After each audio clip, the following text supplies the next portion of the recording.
your money. So you do 8. If you want to go express to Malava, use the dual carriage. If you do not want to pay for the, through the toll station, then just a similar thing that happens, of course, Honorable Speaker, to the expressway. Then you are left with that small, slender road, the old one, so that you can use and remain on traffic as you want. So it's about time that we start telling Kenyans and embracing, even as leaders, the question of the PPP, because it is not tenable through our budget.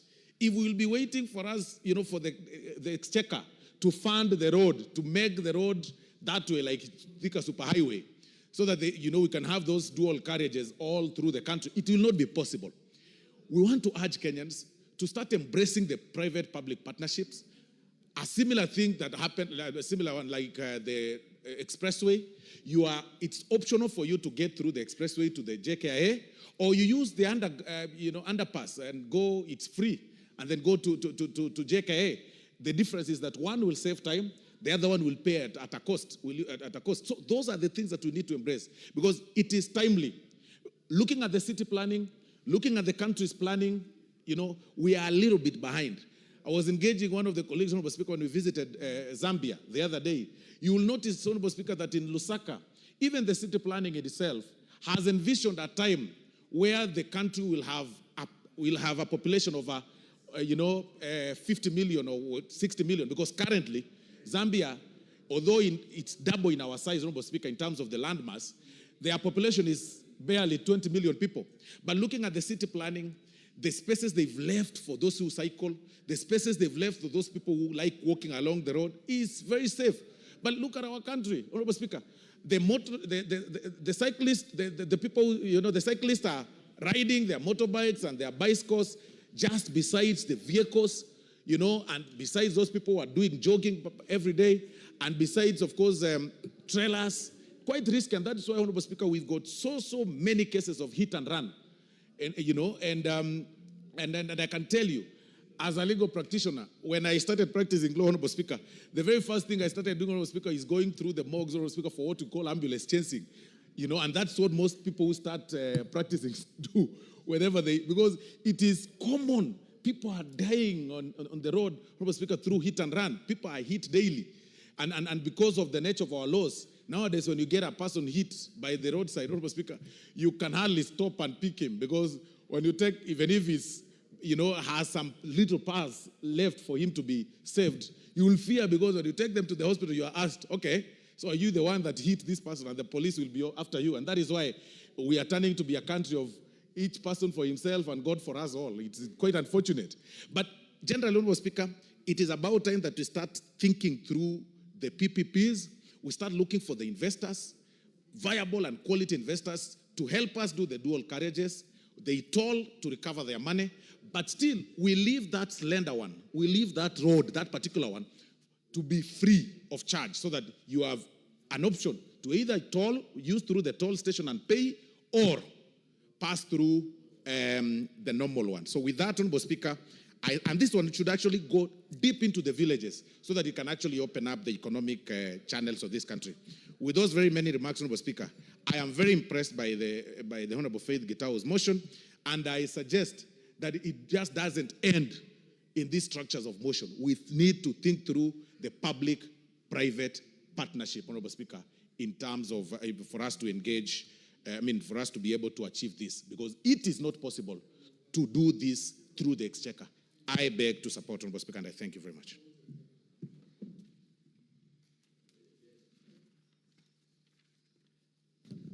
Before we proceed, honorable members, I would like to welcome students seated in the public gallery this morning, students from Kivuthine Secondary School, Kibwezi East Constituency, Makueni County. Let us welcome them to the National Assembly.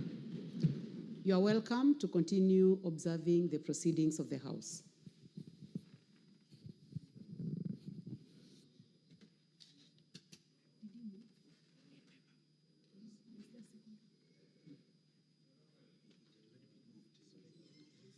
The Honorable Ekomas Mutuse, you may proceed, and I would like to request you, I've given you a chance there so that you may also welcome the students from Kibwezi. Thank you, Madam Speaker.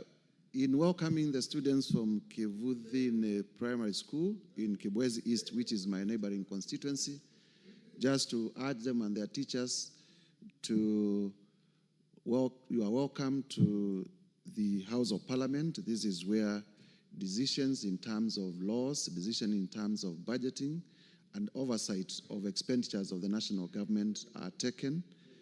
This is a house of record, it's a house of order.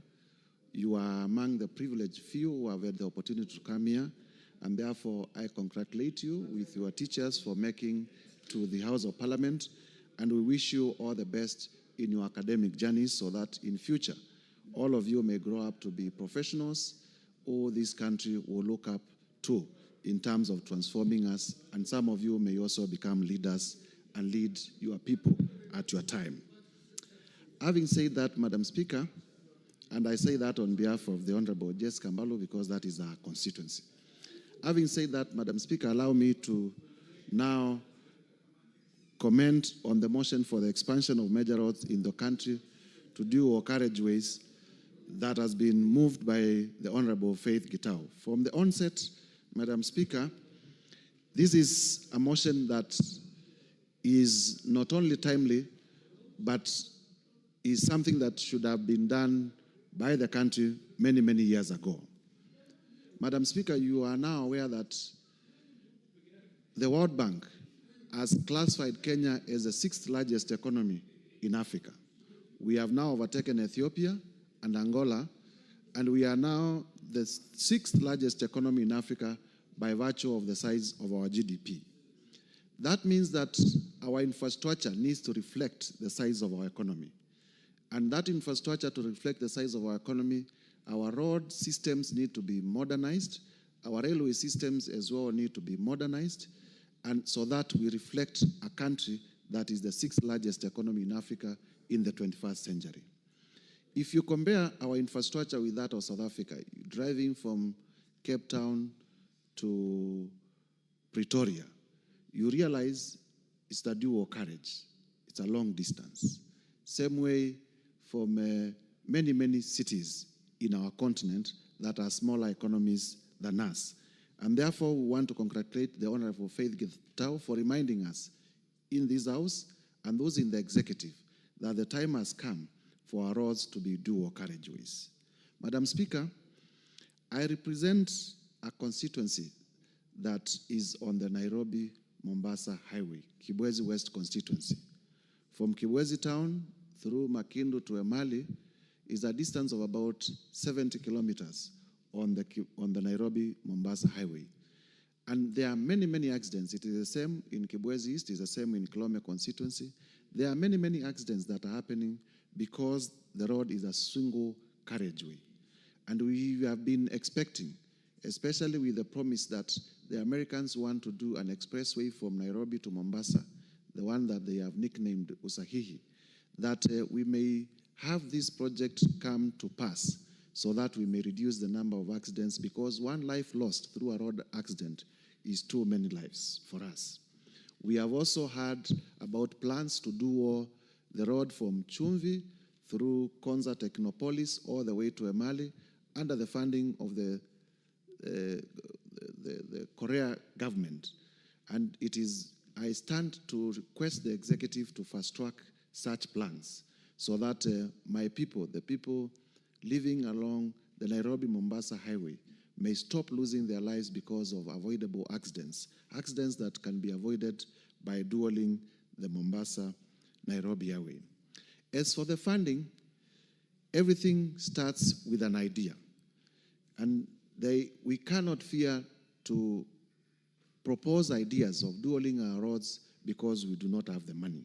And therefore, I want, as I support this motion, to urge the State Department for Roads to come up with a plan on how we can dual our roads and to engage Parliament so that we may pass the necessary policy and legislative framework to facilitate the dualing of all the roads in the Republic of Kenya so that we may reflect the economy that we are, that we may become attractive even to foreign investment and attract more people to come to our country, because a road network, attractive road network also is important in terms of the image of our country that we give to the people who visit our country. Having said that, Madam Speaker, I beg to support and urge that it doesn't end at mere debate, that the Committee on Implementation will pick it up so that we may have a concrete plan with clear timelines on how this will be achieved.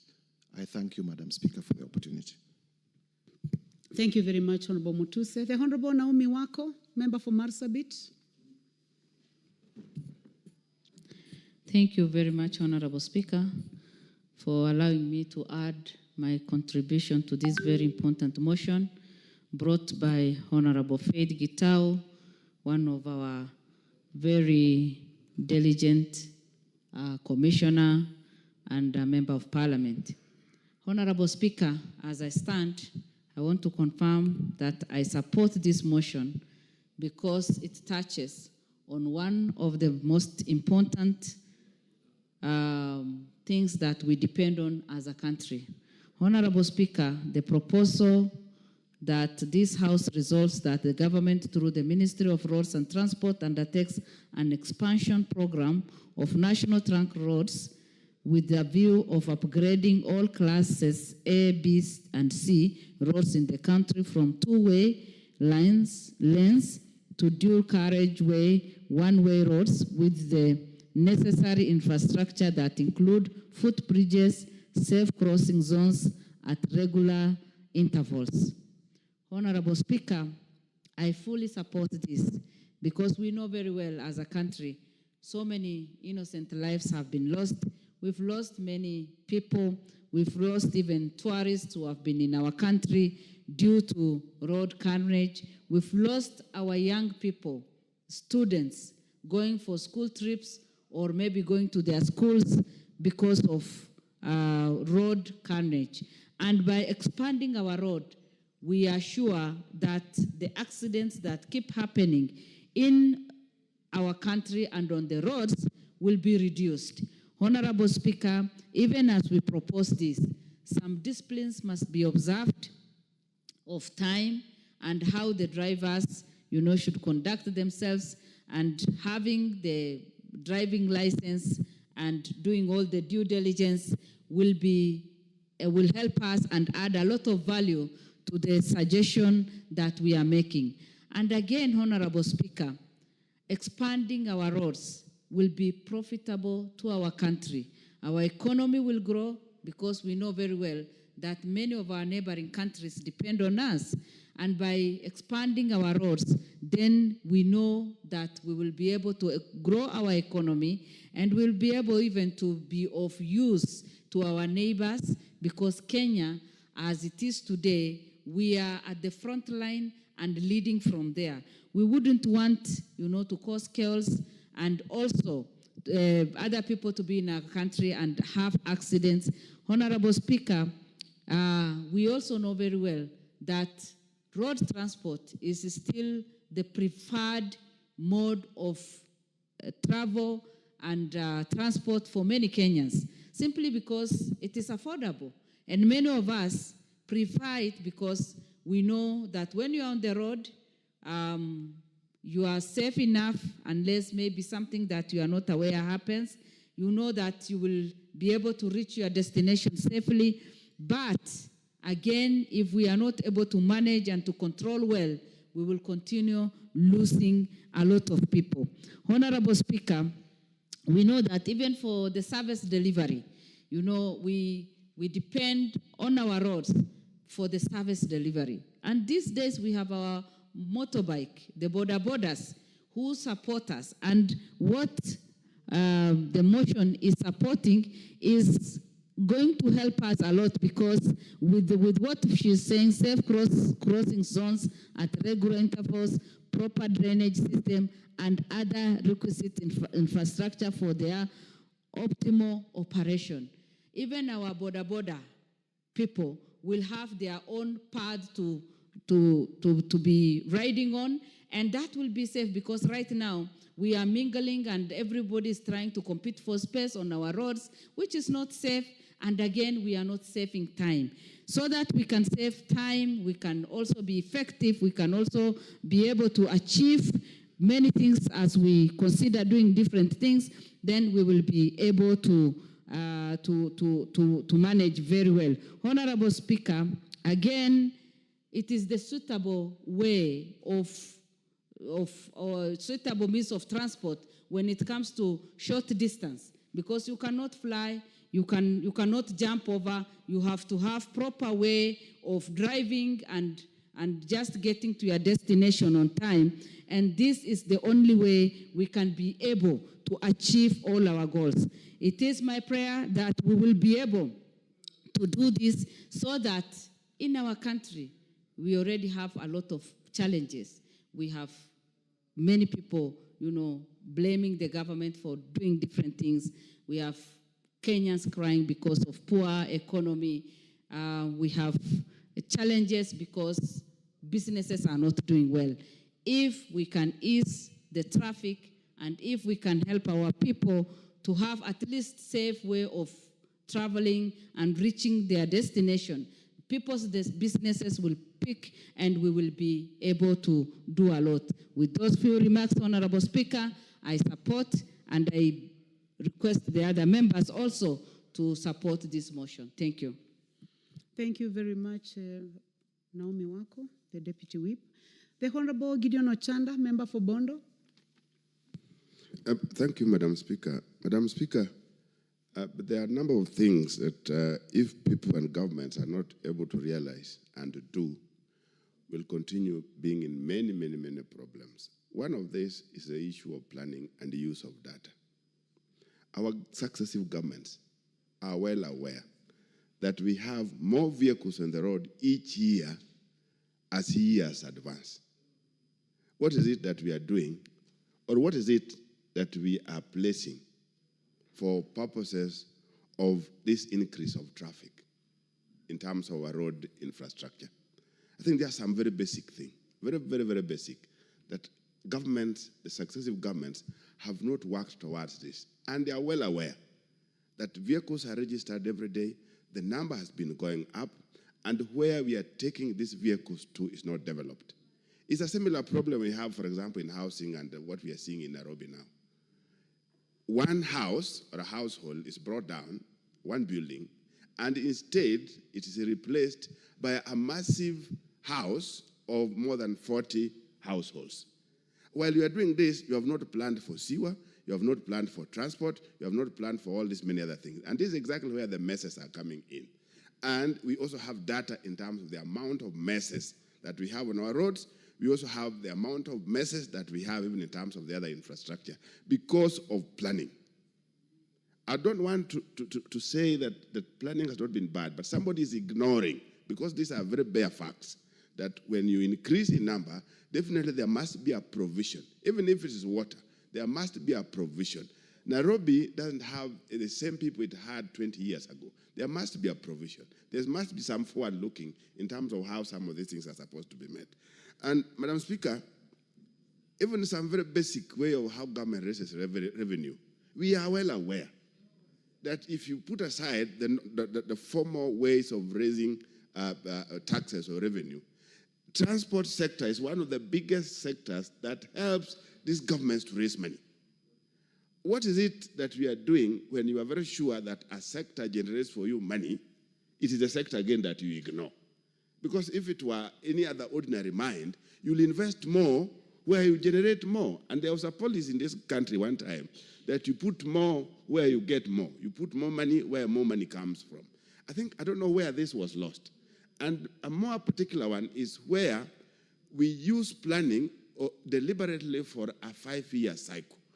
We plan with politics in mind. I think this is where there's a big problem. Because we are talking about these major roads. Some of them cannot be fixed within the 5-year period. But for purposes of planning and investment in them, it is important that we spread them across. Where we are at the moment, we are seeing problems that we would have avoided many years ago. 60 years since independence, we've only managed to do a railway the SGR, which even as at now is still not in our hands. We've not done any. And yet we know that this would have been the best alternative to the road problems. You look at the colonial government, they were able to do this railway from Mombasa to Uganda in a decade. Yeah? And that was from 1901, 1902, and those are ages ago. Here we are, since independence, we are not even able to do a 1 or so kilometer of even if the old railway system that we were using before, even if we decided to put aside the SGR. I know there are those attempts that are there in place, but many of them are still focusing on doing these things within 5-year period. It can't work. So for purpose of our planning, we needed to know that from Mombasa to Nairobi was to be done in a certain period of time, Nairobi, Busia, or Malaba to be done in a certain period of time, Nairobi, Garissa to be done in a certain period of time, Nairobi, Kisumu, and whatever to be done in a certain period of time. This is exactly what has helped Tanzania. Tanzania has some of the very major bridges across their bigger rivers. But they have been doing those major bridges within, they're now 5, within every term of each parliament, each presidency, each government. They've been doing very major projects in terms of road network and bridges. They have bigger bridges than those we have if you put aside Nyali. The other bridges are really big because of the big rivers. And this has been happening because it is not tied to electoral period of time. So, Madam Speaker, these are some of the things that really needs to be looked at, so that when we are planning, we plan and we make use of our data. The next one is the issue of quality, Madam Speaker. You do a road, is a highway, and you are doing it like you are doing a village road. I'm bringing this in place, like in my place. We have a road, a Kenha road done from Kisian to Osieko. It's a Kenha road. But if you look at this road, it's a road that cannot withhold the kind of time and the kind of traffic that we have on it, because it was poorly done. More so between Bondo and Osieko is worse. And the maintenance arrangement cannot work. Every single time there's some contractor in place. As at now, the road surface is like it was a small village road. So the quality of works that go into highways also must be looked at, so that we don't go into one road 1 year after the other, you are on one road. 1 year after the other, you are on one road. We fix major roads, we fix them right, we fix them to last for purpose of quality, and then we move on. But if we are doing one road poorly done, and every single day you have to work on issues of maintenance, like this road I'm talking about, there's some contractors in one place or the other every single day, and it doesn't work.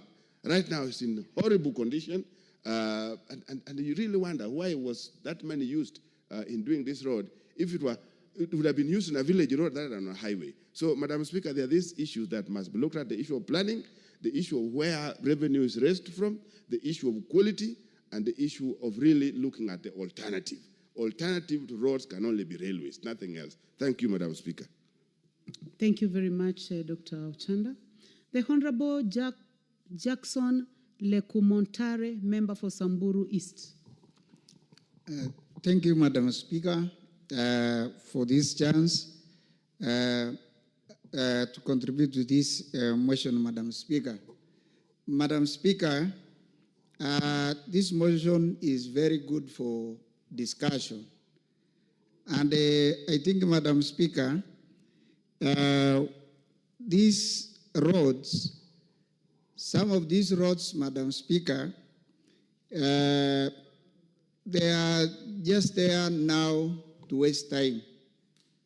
Because, Madam Speaker, if you look at some of our roads, you can be in a road for very long time. And I think, Madam Speaker, just as other members have said, it is time for expansion. And I think this is a very good discussion, Madam Speaker. And as we discuss, it's very important, Madam Speaker, to be known that some parts of this country, there are no roads, even that single line. And we are discussing about expanding the roads. But other parts of this country, Madam Speaker, like where I represent, Samburu East, there are no roads, Madam Speaker. And I think equity is very important to every part of this country. You find that, Madam Speaker, the road may be serving a population, it is not there. Even getting some services become a problem. And if at all we are in the same country, then it is advisable and it is very important, even for those who implement these projects, to consider every part of this country. It's even better, Madam Speaker, to say every constituency should have at least a tarmac road. But I think some parts of this country, even children are going to see tarmac after 60 years of independence. And it is very important, Madam Speaker, as we talk about expanding the existing roads. The time for this expansion is also an issue. Madam Speaker, if you look at the road passing through Karatina, that road, I usually pass that road. And since I came to this parliament, now this is my second term, the contractors have been there since. Even when I was a teacher, I used to pass there, Madam Speaker, and the contractors are on the site throughout. I don't know when will that road be completed. And I think people are not serious even to do what they are supposed to do. Because for more than 10 years, just trying to expand the road, it is not moving. So it is a good thing to discuss, a good thing to bring this motion. And I think it is important that it should be implemented, Madam Speaker. We lack good roads in this country. And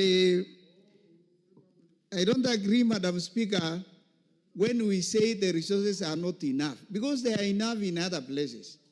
It is only people are not looking at the whole country in a very fair manner. Some parts will get a lot of money, while others, when we look at other parts, then there is no funds. That is the usual song people are singing every now and then.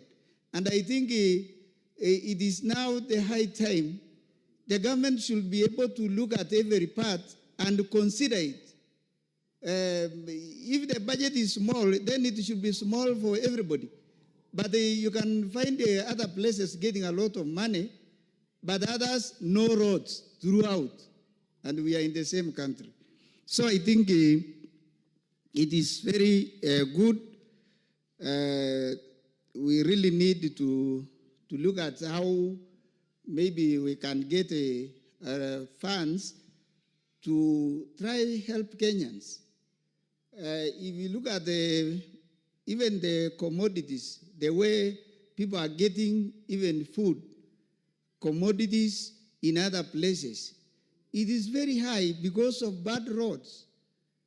When people are saying here Unga has gone, Madam Speaker, in our places, we even don't talk because the road is worsening even what our people are getting.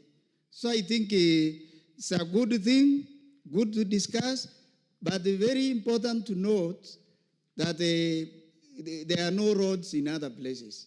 And I think if we really want to be fair,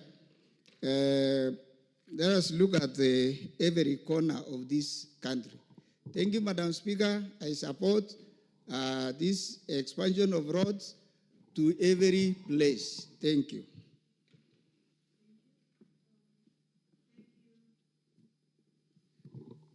Thank you, Member for Samburu East. The Honorable Wilberforce Oundo, Member for Funyula. Thank you, Honorable Speaker. And Honorable Professor, you have only 4 minutes. The time for this motion is coming to an Okay, thank end. you, Honorable Speaker.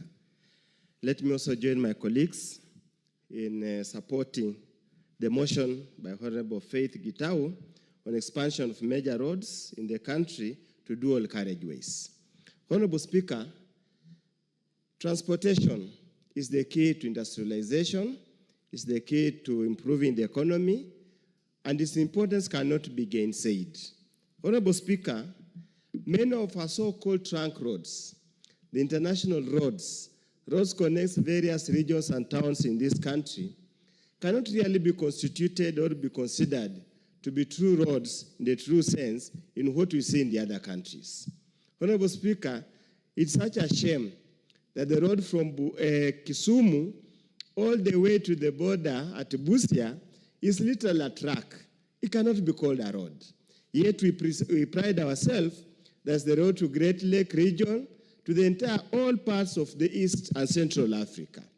Honorable Speaker, the same applies to large chunks of the road between Eldoret and Malaba.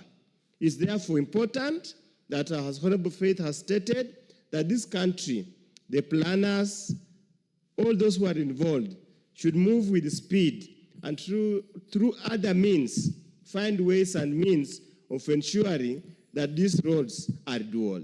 Honorable Speaker, if you travel many parts of this world, even small countries in Africa, all their major trunk roads are truly dual roads so that they move traffic, move goods fairly fast to where they are supposed to be.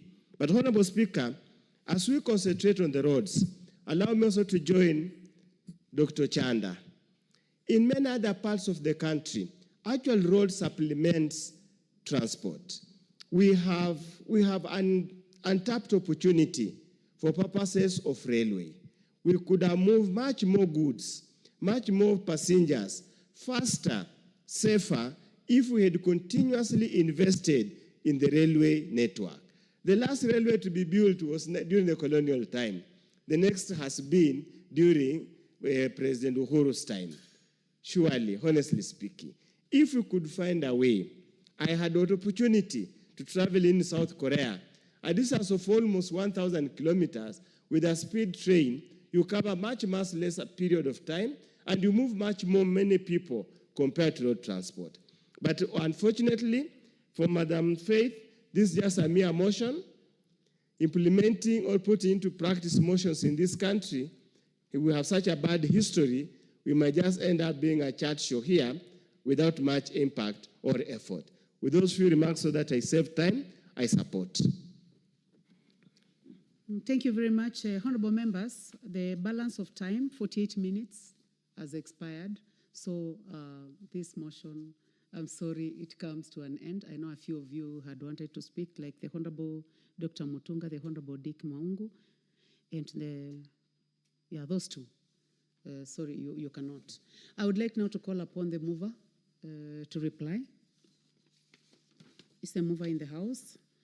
I understand that the mover is in another meeting, the Commissioner Faith Gitau. So that will be scheduled at another time by the House Business Committee. Next order. Order number 16, motion, implementation of the universal health coverage and of a policy on mandatory use of public health care facilities by public officers. Motion by the Honorable Sabina Chege, nominated member. I would like this to be scheduled at another time. Next order. Order number 17, motion, formulation of a regulatory framework on artificial intelligence in the country. This motion is by the Honorable Marianne Kitani, MP. Yes, you try to trace the Honorable Marianne because I've just seen her around. Honorable members, I would like to welcome students seated in the Speakers Gallery this morning, students from El Kejuado High School, Kajiado constituency in Kajiado County. You are welcome to the National Assembly to continue observing proceedings of the House. Honorable members, let's welcome them in our usual way. Thank you. Honorable members, in the absence of the Honorable Marianne Kitani, I order that this motion be scheduled at another time by the House Business Committee. Next order. Order number 18, motion, formulation of land use policy on zoning of land for agriculture and belt development. Honorable members, this motion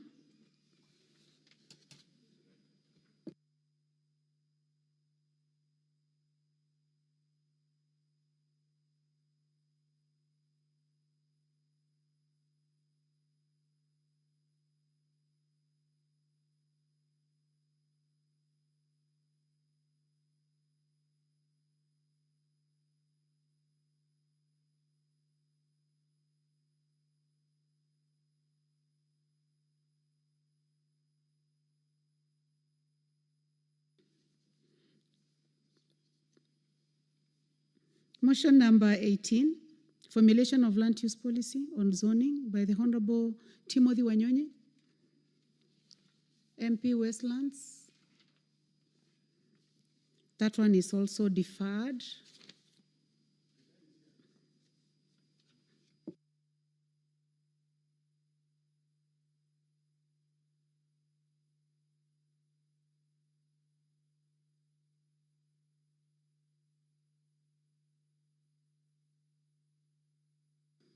Honorable members, I would like to inquire from the Honorable Kitani. Please approach the table.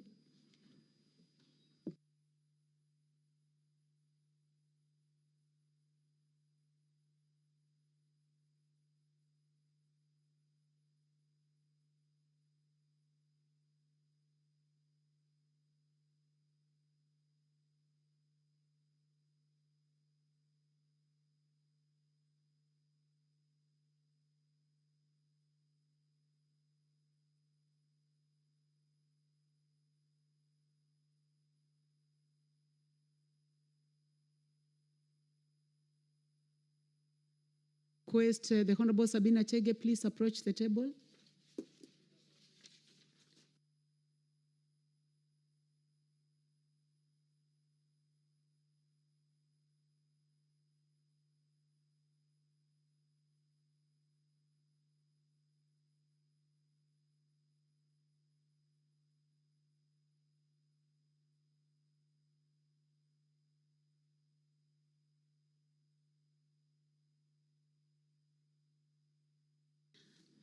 So I request the clerk to call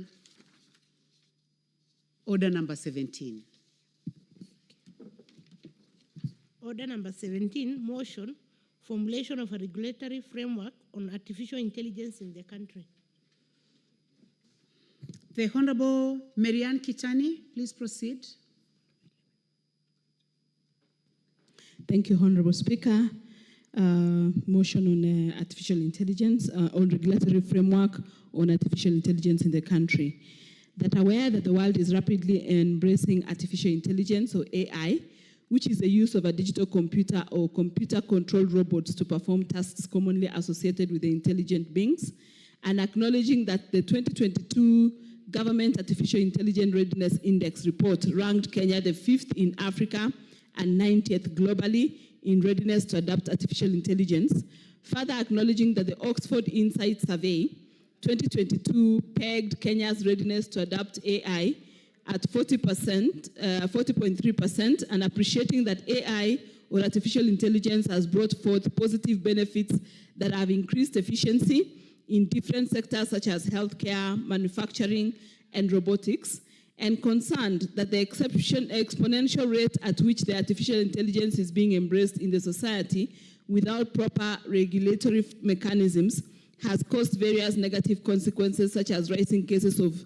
disinformation and fake news, and noting that there is need to protect Kenyans from potential AI-instigated harms, such as privacy breaches, AI-powered fake technology algorithms, algorithmic discrimination, autonomous weapons, job displacement and economic inequality, social manipulation and misinformation, financial market manipulation, and privacy invasion.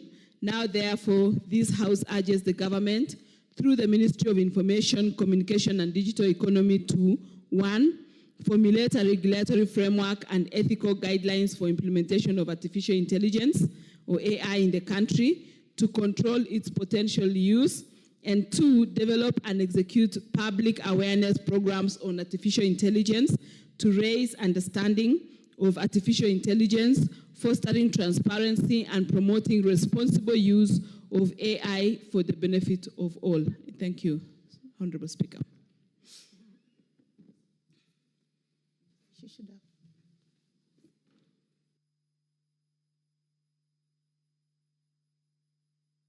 You need to move the motion. Do you have a seconder? Okay.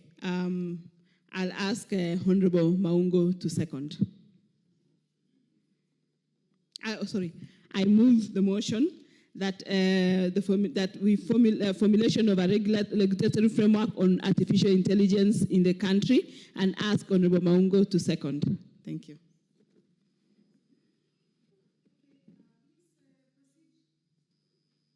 Proceed to second the motion.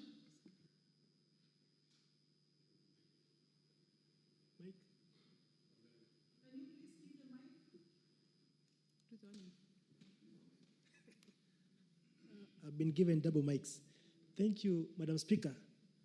Allow me first and foremost acknowledge that Honorable Marianne has just proposed a very important and significant motion that comes at a time where the country is at a point in time, Madam Speaker, where artificial intelligence is a thing of the day. Madam Speaker, as well captured, regulatory framework may be the most important thing to do at a point like this, because there are several benefits that accrue to the country, several benefits accrue to the citizens and the community at large by using artificial intelligence. Madam Speaker, we have been able to see what artificial intelligence can do, and we live in a society that is a global village, Madam Speaker. And if we don't have regulatory framework within which artificial intelligence will be used, Madam Speaker, members of the public and the country at large is likely to suffer some consequences, Madam Speaker. And therefore, having a framework within which people, the public, can use AI will be the way to go. I therefore second. Thank you.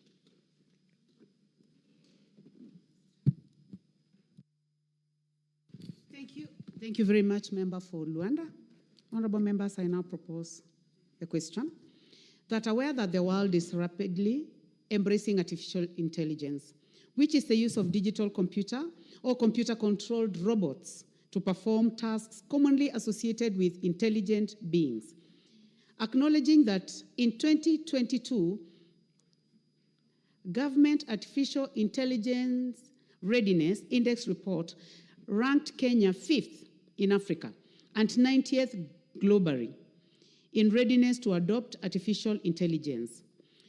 Further acknowledging that Oxford Insights Survey 2022 pegged Kenya's readiness to adopt AI at 40.3%, appreciating that AI has brought forth positive benefits that have increased efficiency in different sectors such as healthcare, manufacturing, and robotics, concerned that exponential rate at which artificial intelligence is being embraced in the society without proper regulation mechanisms has caused various negative consequences, such as rising cases of disinformation and fake news, noting that there is need to protect Kenyans from the potential AI-instigated harm, such as privacy breaches, AI-powered fake technology algorithms, algorithmic discrimination, autonomous weapons, job displacement and economic inequality, social manipulation and misinformation, financial market manipulation, and privacy invasion.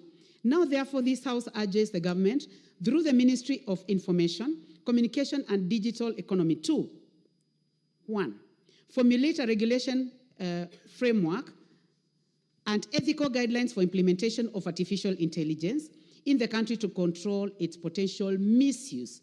And 2, develop and execute a public awareness program of artificial intelligence to raise understanding of AI, foster transparency, and promote responsible use of AI for the benefit of all.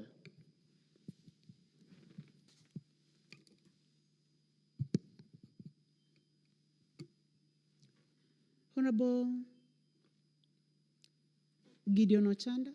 The Honorable Karemba, do you have a point of order?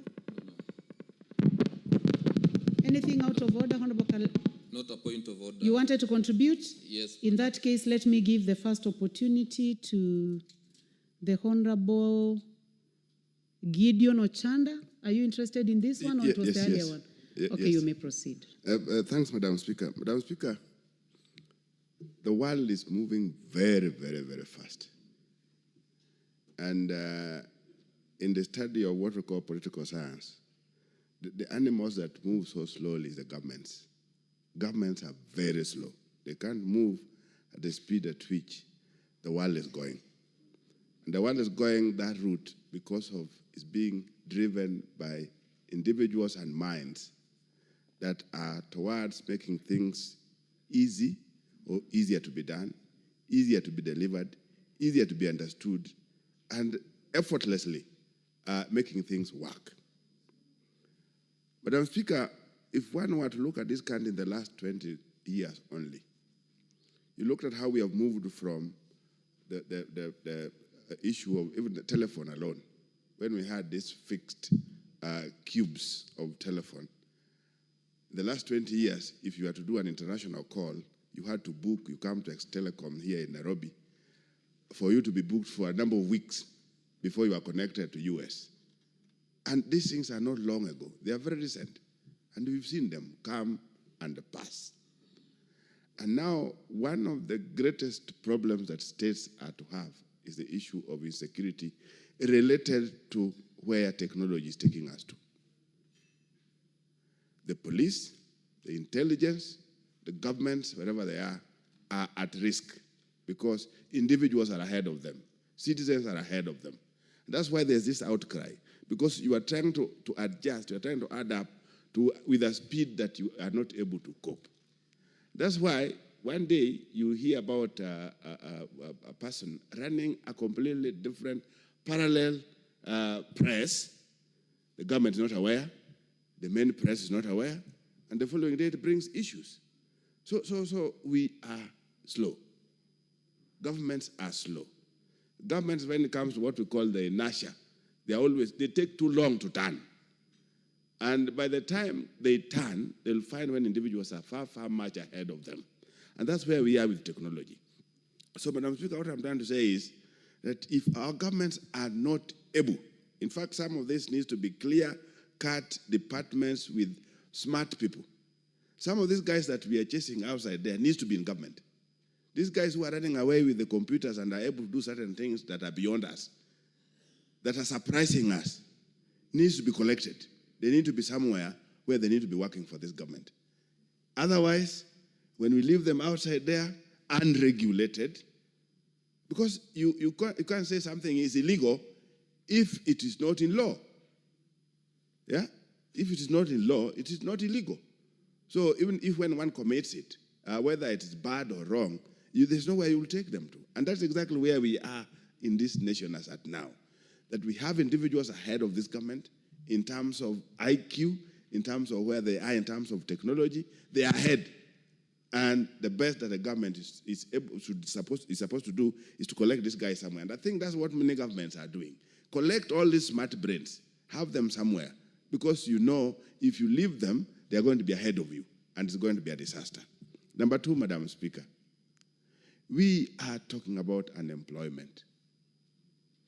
The issue of AI is the issue that is to deal with labor problems. Labor. So what is going to happen? I want to give a small example that I've been to a school, a big high school,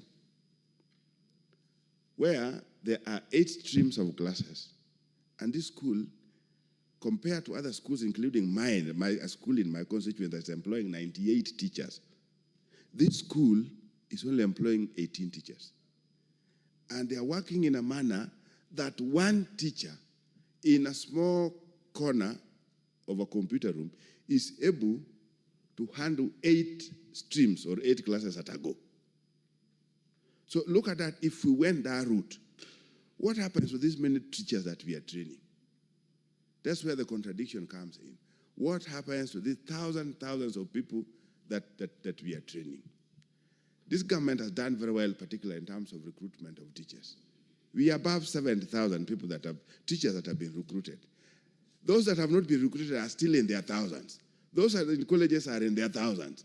Universities alone are churning not less than 100,000 people or students each year. Funny, Madam Speaker, when I finished the university, my first degree, we were only 2,019 people in the whole country. And this is not long ago. Now we are churning out over 100,000 in 1 year. Where are they going to? So while we look at that in terms of the amount of labor that we are likely to churn out for work, compare that with where we are moving towards the issue of AI, and many are not still looking at this, we are likely to be in crazy situations. That's where there's this thing that I was talking, that Ketan talked about, the issue of awareness. What is it that we need to put forward as governments, as people? Are we able to prepare our people that, no, let them look out? They are likely going to be out of jobs. There will be no jobs for them. Why? Because of AI. AI, why? Because we can't avoid it, is where the world is going to.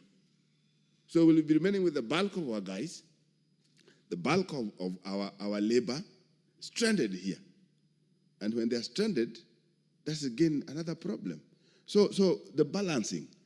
Our people resisted tea picking machines. I don't know how many are able to remember that. All of a sudden, those machines are picked up, and they are working. So what has happened to the people who are doing it, who are picking tea? They are no longer complaining, but it is beneficial to those that invest in the sector.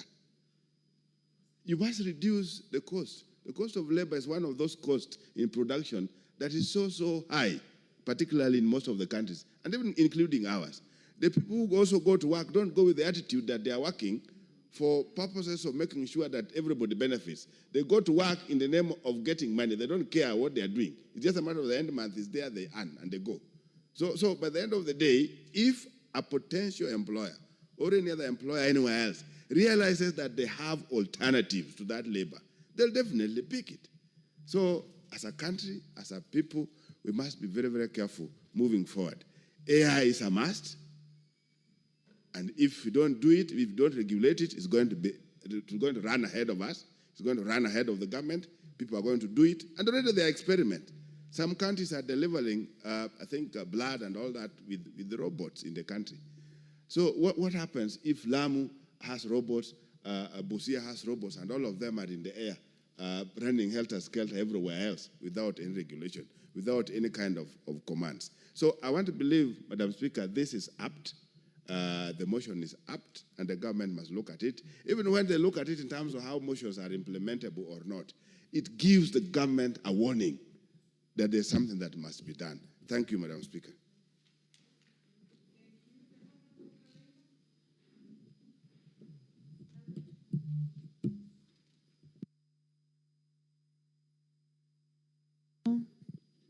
Muchangi. Please trace him and give him the mic. Thank you, Honorable Speaker. And Honorable Speaker, Karemba is also my name. Should always be very comfortable. Yeah, it is my name. It's an official name. Yeah. Thank you very much. So, Honorable Speaker, I want to rise to support this motion by the Honorable Member for Aldai. And I would say it is a very timely motion, given that the world is moving very fast, matters technology. And there isn't a better time to introduce this conversation in this country than now. AI, Madam Speaker, has great potential and can impact very positively on very many areas but still, Honorable Speaker, it has great potential for damages.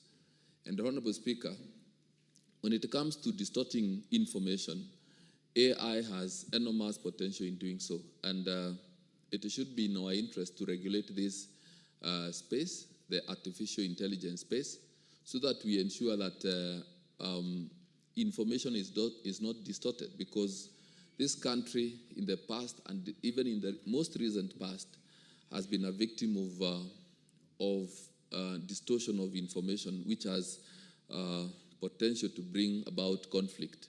So I imagine that this government, our government rather, must move fast and regulate the artificial intelligence space, owing to the fact that artificial intelligence nowadays is even being used in the space of healthcare.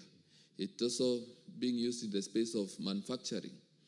It is also being used in the space of education. So how can we, in a world that is moving very fast, be reluctant in regulating this space?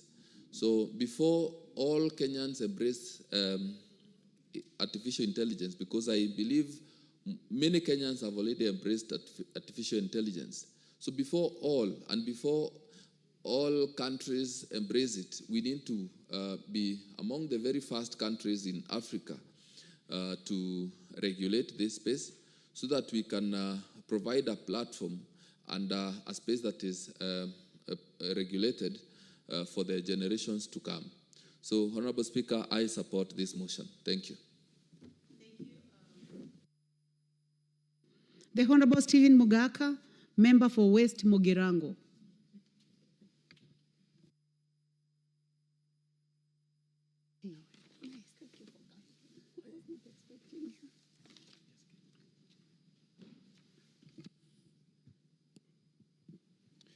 Thank you. Thank you so much, Madam Speaker, for the opportunity for me to contribute to this overdue motion. And I want to thank the Honorable Marian Kitani for this focus, forethought, and for waking up the country to the reality of life now and going forward.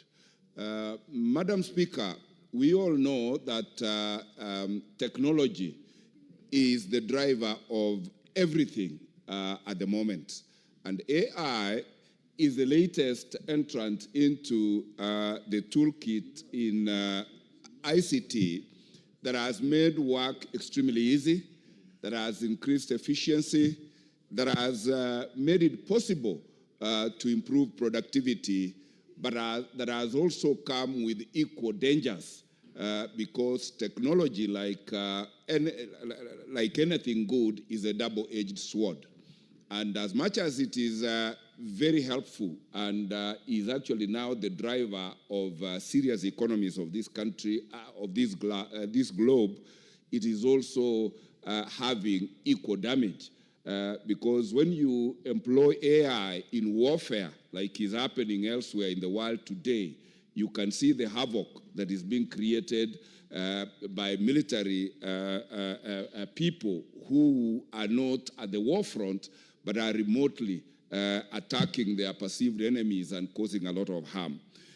Madam Speaker, Kenya has invested heavily in technical training institutes. And we have supplied them with very basic ICT support material. I am urging this country, and this House in particular, to incorporate AI training and AI training infrastructure in all our technical training institutes so that we tool our learners with the latest toolkit in the technological world. Because I'm aware that with AI, the practice of all professions, call it medicine, call it law, call it architecture, has been completely revolutionized. I do remember, Madam Speaker, courtesy of the COVID-19, as a practicing lawyer, we didn't know where we would have gone if our judicial system had not automated, so that we were able to practice law from our houses practice law from our home, present witnesses from where they are, rather than having to transport them to courts and expose them to COVID-19. And I'm happy that we did those basic steps out of total necessity. Now, we are aware it is either you embrace AI or you are aged out of whatever market or business that you are in.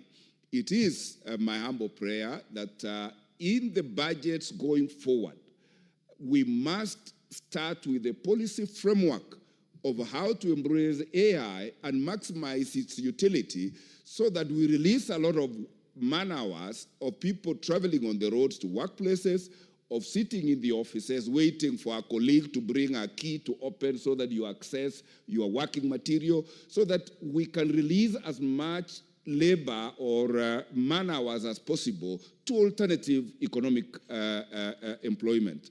In other words, Madam Speaker, I am saying what machine can do, let not man bother to struggle to do, because machines are efficient, impossible to interfere with, incorruptible, and therefore this is the direction this country should go.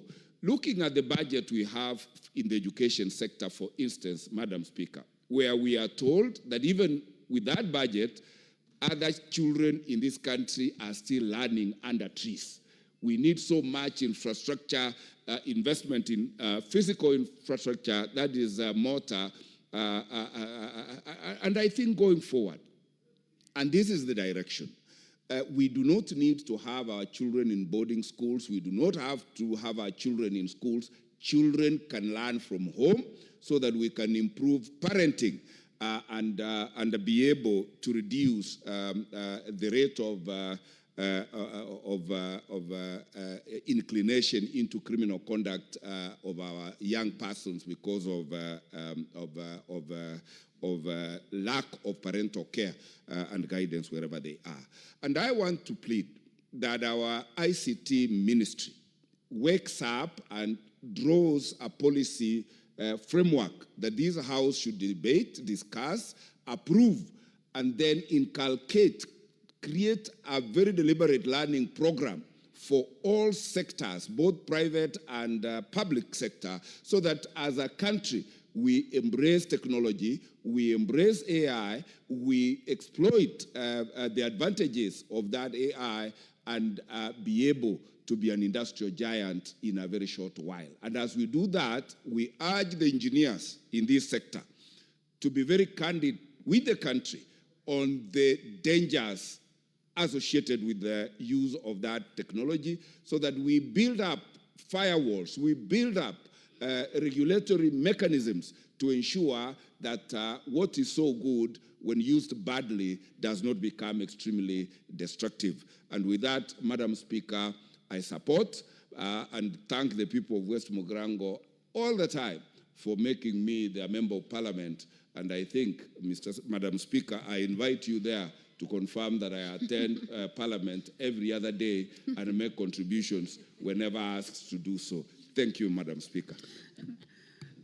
Thank you. Actually, when you are speaking, I noticed that you seem to be very happy today.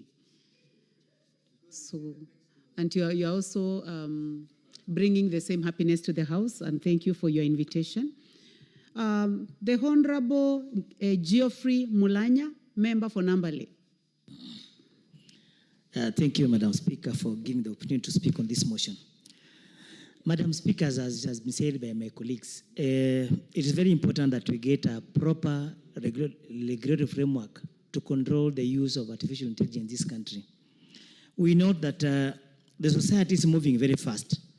And Madam Speaker, you know that every time we have new children born in society, their minds are racing ahead of even the parents. And this is courtesy of the information technology that's being availed. When you buy a new phone, there are new technology that is being advanced daily. But now the government is not moving at the same pace in this particular space. You note that, Madam Speaker, currently as you speak, the AI is one being used by most doctors right now in prescribing medicine, which is dangerous. AI is being used in education for teachers who are preparing learning lessons to teach in schools. AI is being even used in the legal fraternity.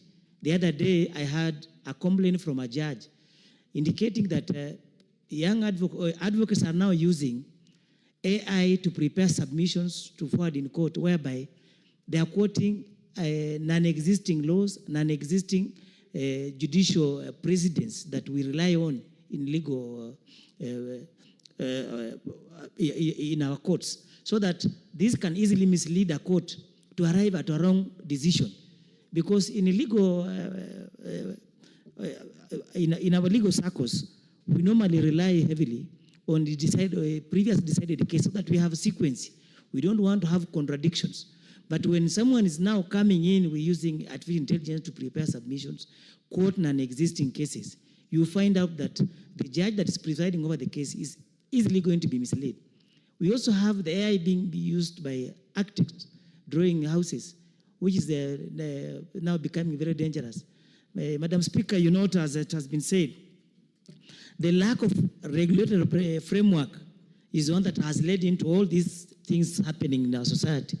It's therefore very important that we formulate regulatory framework and ethical guidelines for implementation of the artificial intelligence in the country to control the potential misuse.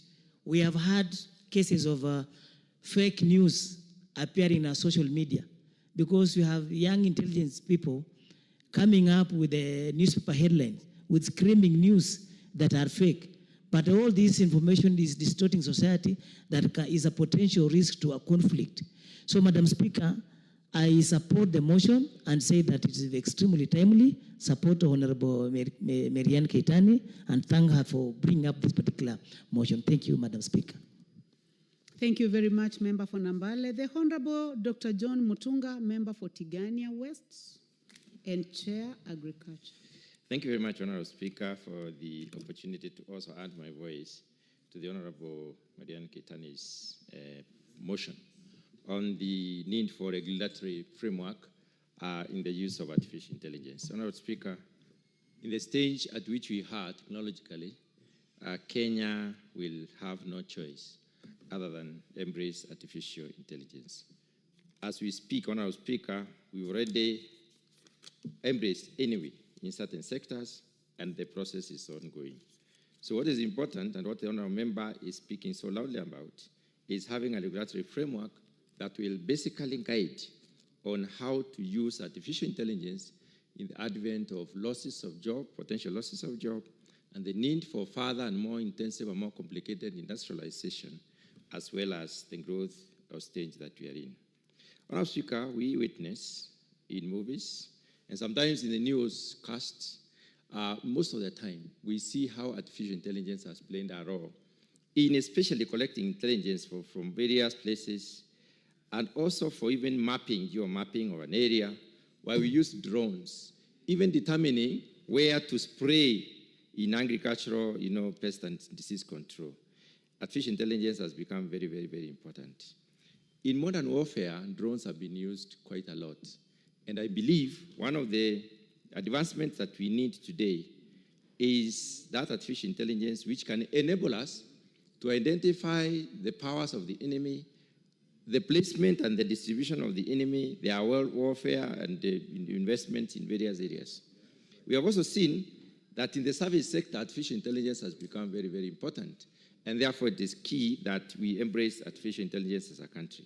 Honourable Speaker, last 2 months, I think it was in April, I happened to participate in a convention on coffee marketing in Houston, in America. And we were amazed by the level at which certain countries have reached in terms of service of the coffee itself, where a robot takes an order from a human being, prepares the coffee, serves the coffee in specific amounts, and basically ensures that payment is done and makes sure that the combinations are correct. So there is need for us to focus on how do we then embrace artificial intelligence, even as the knowledge permeates across the board. So it's a must that the country must embrace, but embraces in a systematic manner and in a manner that we are able to contain the user. Our Speaker, regulation is important.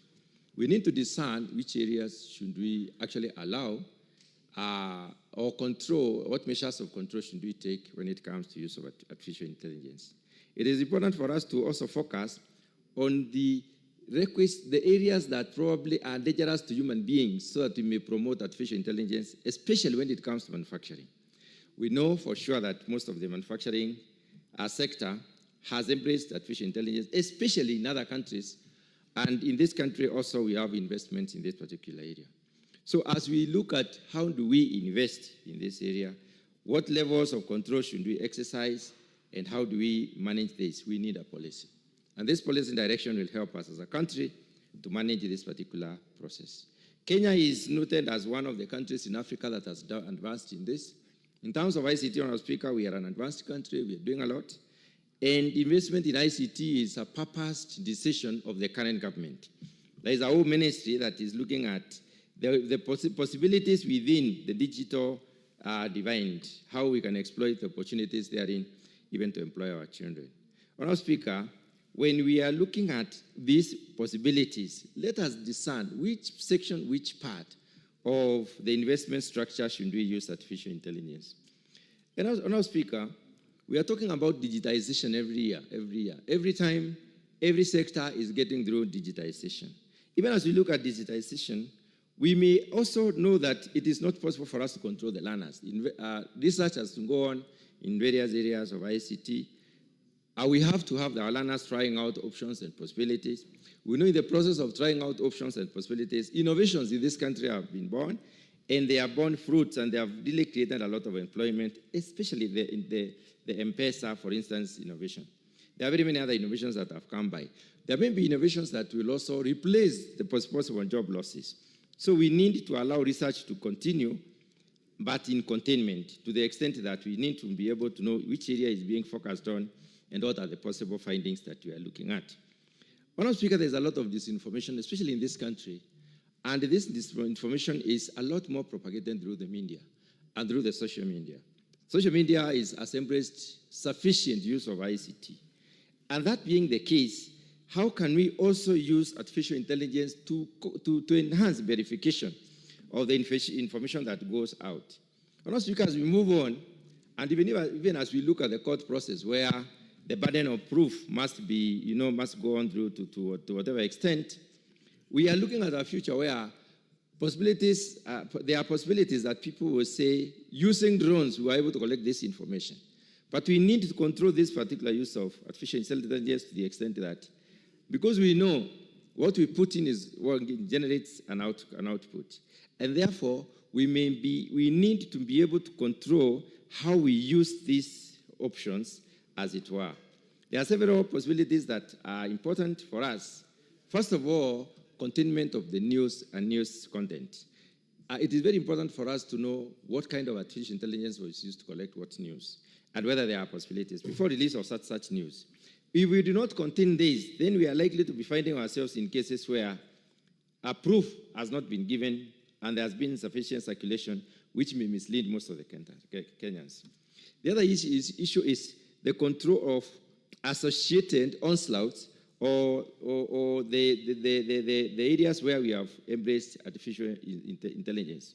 We need a verification mechanism, Honourable Speaker, whereby we will be able to know exactly how does the use of this technology lead to generation of information that probably can call as credible, reliable, and verifiable. And if the information is not verifiable, Honourable Speaker, we need to have mechanisms that can help us to shun this, to get this information from circulation. When we focus on job losses, Honourable Speaker, artificial intelligence is likely to lead to job losses, yes. We are a country in transition which requires to employ most of our people, and also it can be a possibility that our people can be employed in this particular area. So even as we look at advancement and the use of this particular technology, then we may be looking at how can we use it in tandem with promotion of productivity within the productive sector so that we are also creating more jobs, such that we win off those tasks that are difficult, tasks that are risky, tasks that require a lot more of machinery use, and then we place human beings to those tasks that require a lot of intensive scrutiny. Honourable Speaker, public awareness is very important. In our country, the awareness levels are high, but unfortunately, most of the information that circulates around is not necessarily very credible, not verifiable, and not reliable. How can we use this artificial intelligence to ensure that we develop sufficient understanding to our people on how to even cross-check information that they are being given? Honourable Speaker, it is important for us to foster transparency and the responsible use of AI. It is possible for us to do that through a very elaborate policy framework. And that is why I believe this particular this particular motion has come at the right time. We need to distinguish which sectors can embrace artificial intelligence. We need to distinguish which functions within those sectors that can embrace artificial intelligence and to what extent. And we need a mechanism of measuring out to try and exactly establish what level of use are we talking about. So, Honourable Speaker, there is the issue of ethical standards and ethics of information that is transmitted. That needs also to be focused on and can only be achieved through a policy guideline. Honourable Speaker, those very few remarks, I wish to support this particular motion. Thank you very much. Thank you. The Honourable Cecilia Getit, member for Turkana County.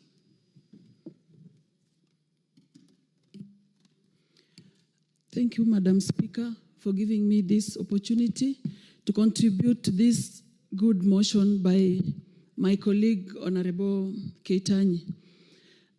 Madam Speaker, AI, looking at its definition, is that technology of enabling computers perform functions that humans have been performing, including making decisions, computers having ability to see, understand, and translate spoken and written language, analyze data, and all that. Therefore, Madam Speaker, there are ethical concerns that come along with this. If we don't regulate that space, how safe are we in terms of our privacy, in terms of safety of our data, the security, and the potential impact on human autonomy, necessitating responsible governance and regulation, Madam Speaker. The AI has both advantages and disadvantages, Madam Speaker. And of course, in terms of regulating, we need to focus on the disadvantages so that this space is regulated to give us more benefits than disadvantages, Madam Speaker. In Kenya now, our young people are looking for jobs. If AI is embraced fully, 100%, that means our people will lose jobs. And those that want jobs will now have no future of getting jobs, Madam Speaker. So there's need to have a regulation where there is some percentage of AI being embraced, not 100%, to make our people lose jobs, Madam Speaker. Then there's the security risk, Madam Speaker, the cyber attacks. The AI depends on data mostly, the research data. If we don't regulate the space, our data can be at risk. So I think as a country, before embracing this, we really need to have very serious regulations, Madam Speaker, that will address ethical concerns like biases and discrimination, security risks, and then high development and implementation costs, Madam Speaker.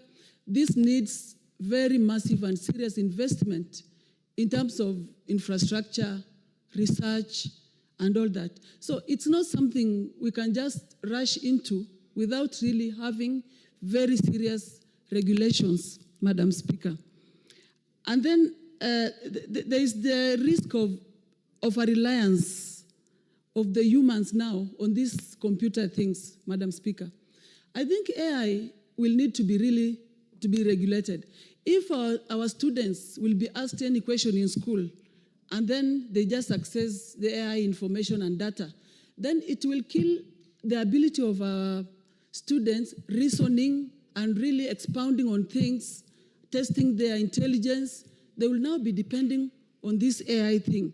So the AI information needs to be regulated so that there is some amount of information that you can get in these cyber systems and not everything, Madam Speaker. Because if we just let everything run in the AI perspective, I think as a country, we will have the advantages, but the disadvantages will be enormous, Madam Speaker. So I want to thank Honorable colleague who brought this motion. There's need to regulate this before embracing it. There's need to really dig deeper into its advantages, disadvantages, and then now regulate the disadvantages so that the impact will be positive and not negative, Madam Speaker. Thank you. I submit.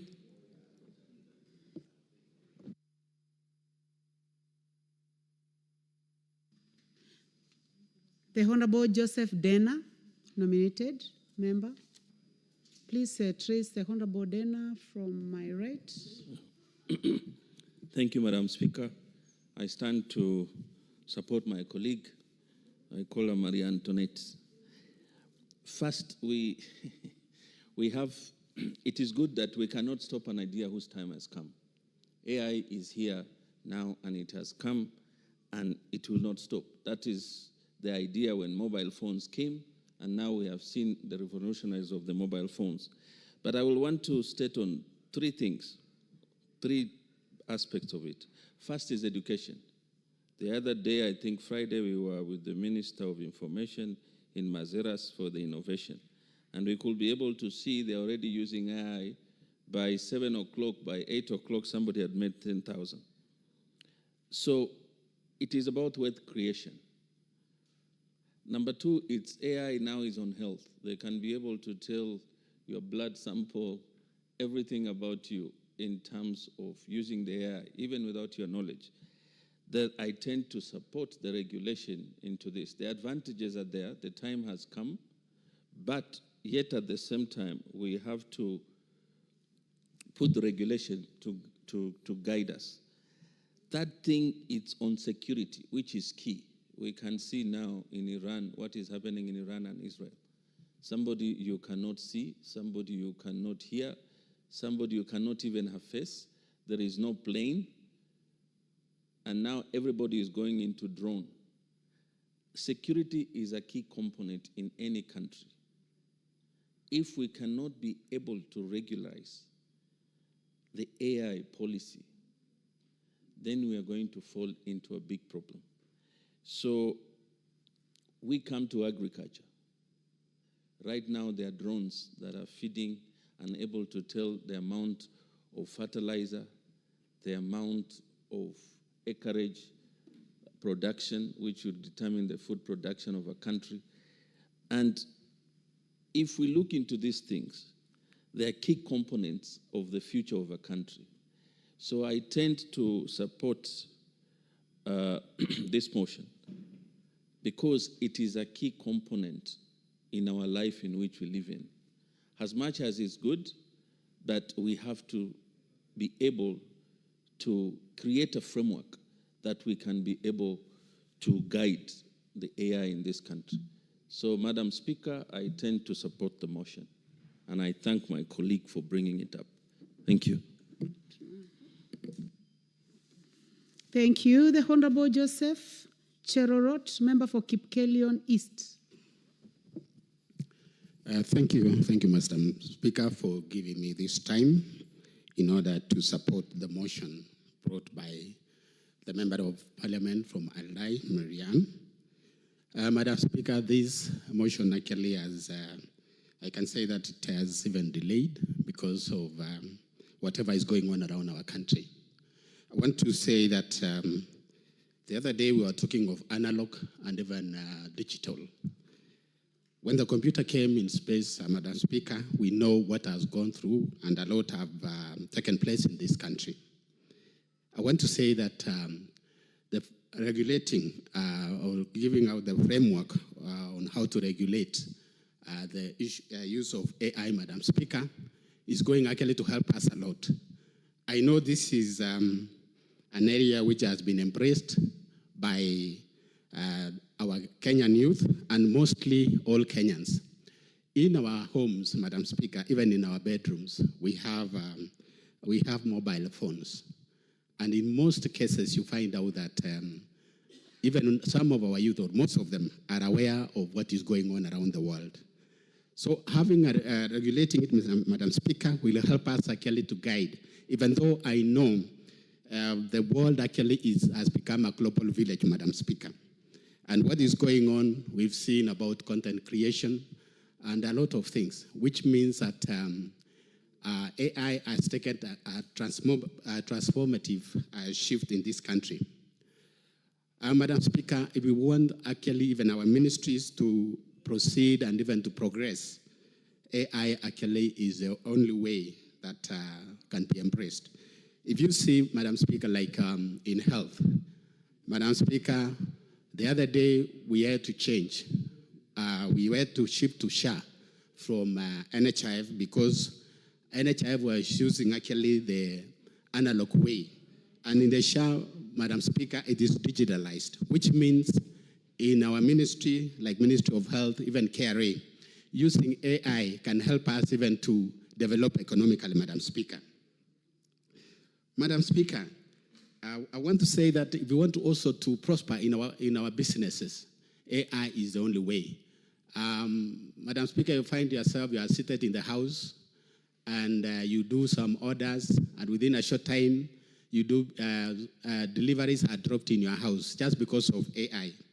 So I want to mention that as a person, I'm supporting what actually the Member of Parliament, Honorable Marianne, has brought about this regulation of AI.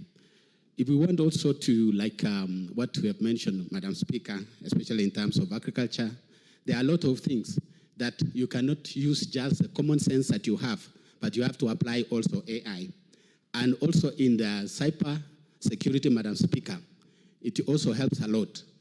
So if we can, if whatever is going on around the world, Madam Speaker, like what a colleague has mentioned, the war that is going on now in the Middle East and several other areas, the security, in terms of security, the warfare that is around, like between Israel and Iran, what is going on now is because of the AI, the drones and all that.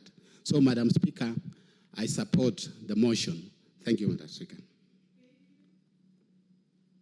Thank you. The Honorable Patrick Ntwiga, member for Chuka Igamba Ng'ombe. Thank you, Madam Chair. Madam Chair, from the onset, I stand to support this Ebola business.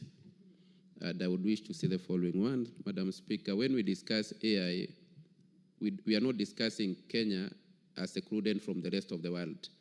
So if we continue saying as a country that we want to avoid AI to protect the jobs of our children, we need to know that it's not us who will use AI. AI will be used by the same children.